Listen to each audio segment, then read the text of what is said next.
Welcome to Awakening You channel. If you appreciate what we do, please support us. Thank you. Dear sons and daughters of planet Earth, I am Sananda. Saying that it is with great joy that I am here again is repetitive, yes it is, but I cannot help but express what I feel. My heart is increasingly illuminated receiving the light of this beautiful planet. Alcyon's sunlight is entirely in the atmosphere of planet Earth. The planet is a big ball of light, a lot of light. But it seems that many still insist on not wanting to see this light, they insist on continuing to live everything that brought their civilization to the point it is today. It is a shame. Addictions, ephemeral pleasures, everything that takes away the awareness of the moment, bringing a vain and totally meaningless awareness, is what is sought by many on your planet. The feeling of love is being trivialized, there is only pleasure. There is no surrender of feelings, there is just the moment.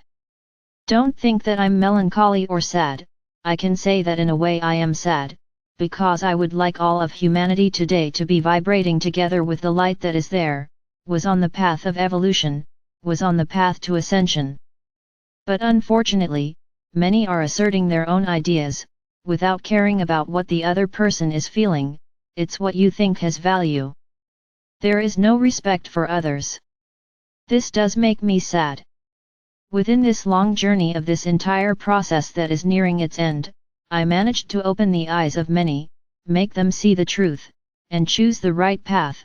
This makes me extremely happy, because I know that these souls, these sons and daughters, will very soon be together with me, united in one big heart.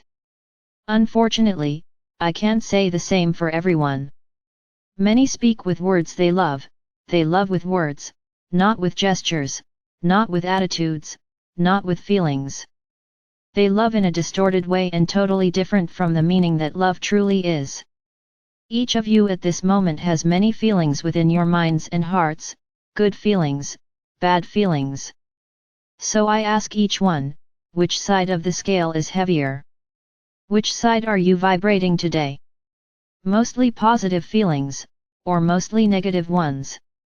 The ego likes to be pampered, it likes to be flattered, and when this doesn't happen the ego rises up with full force and expresses its points of view, which are generally not positive points.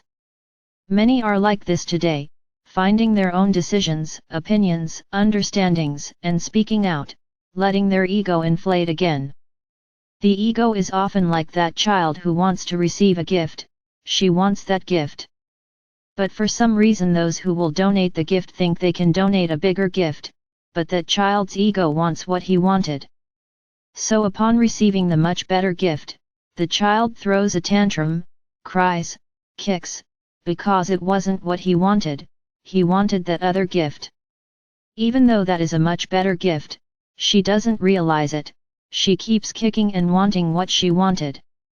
This is how the ego works.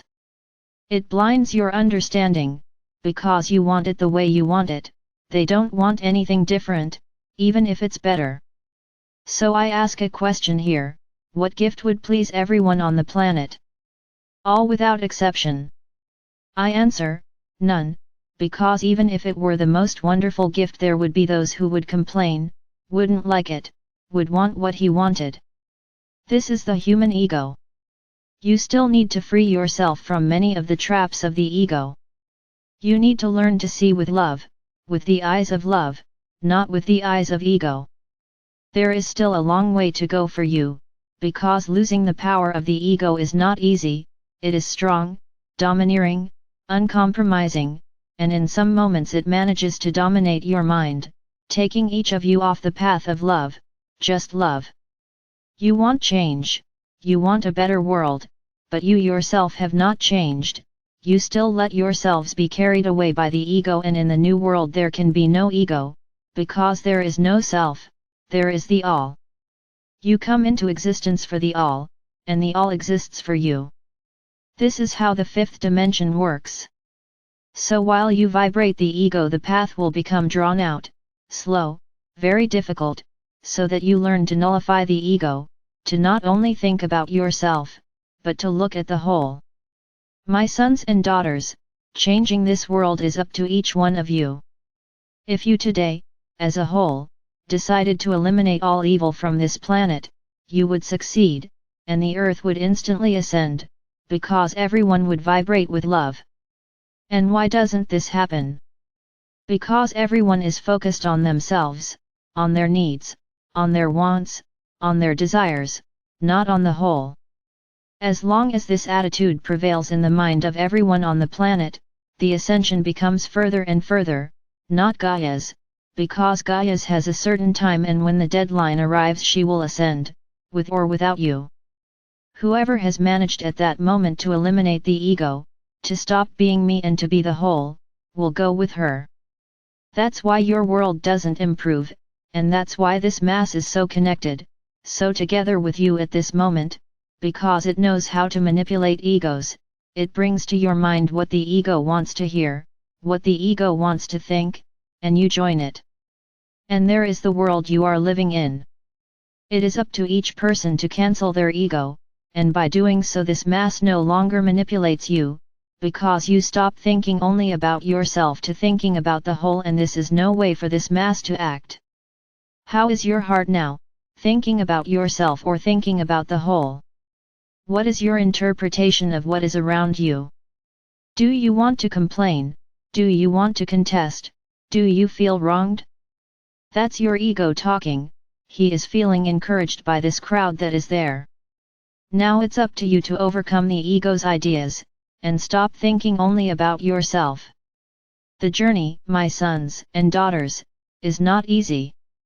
It's like a big climb, where often the hook that holds you to the mountain isn't strong enough to keep you stuck and you fall. You may fall a few meters and you may fall a lot, not to mention that you could get really hurt. But what made that iron not strong enough to hold him?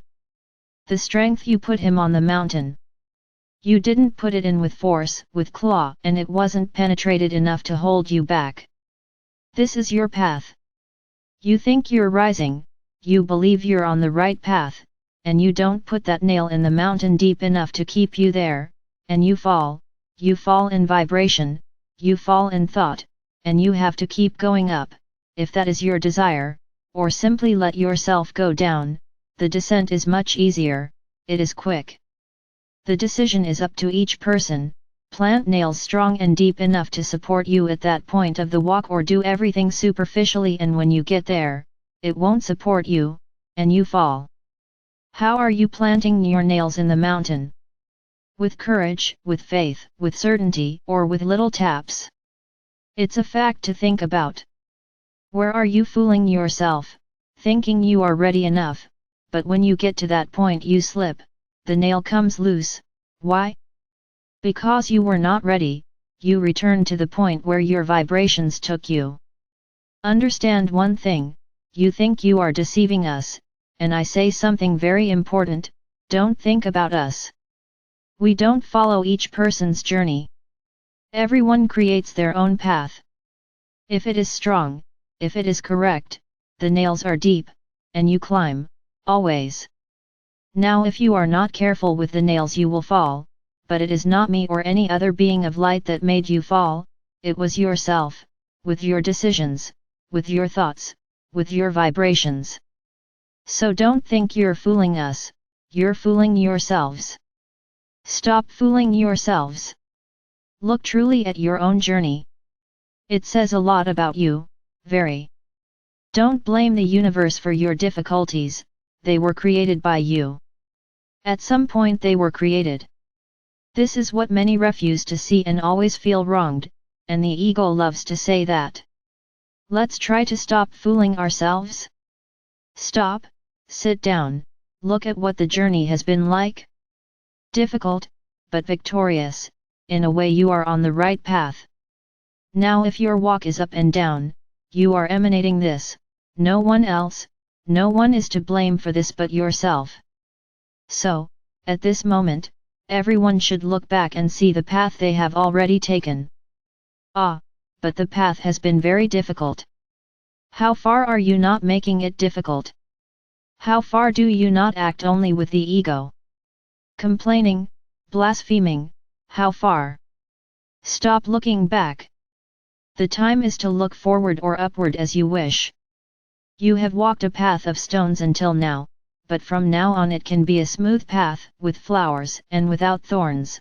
You just need to vibrate that, you just want it. But not just for your own good. Following a path that is clean, flowery, and without thorns for you but for the whole as well. Then I guarantee you that your journey takes new directions, because you stop looking down at yourself, you start looking forward, and when you look forward you see the whole. So you see a flowery and thornless path for everyone. This is the secret. The walk continues, no one is stopping, unless they want to stop.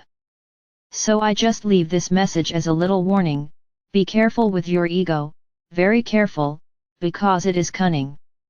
And it often takes you down unexpected paths.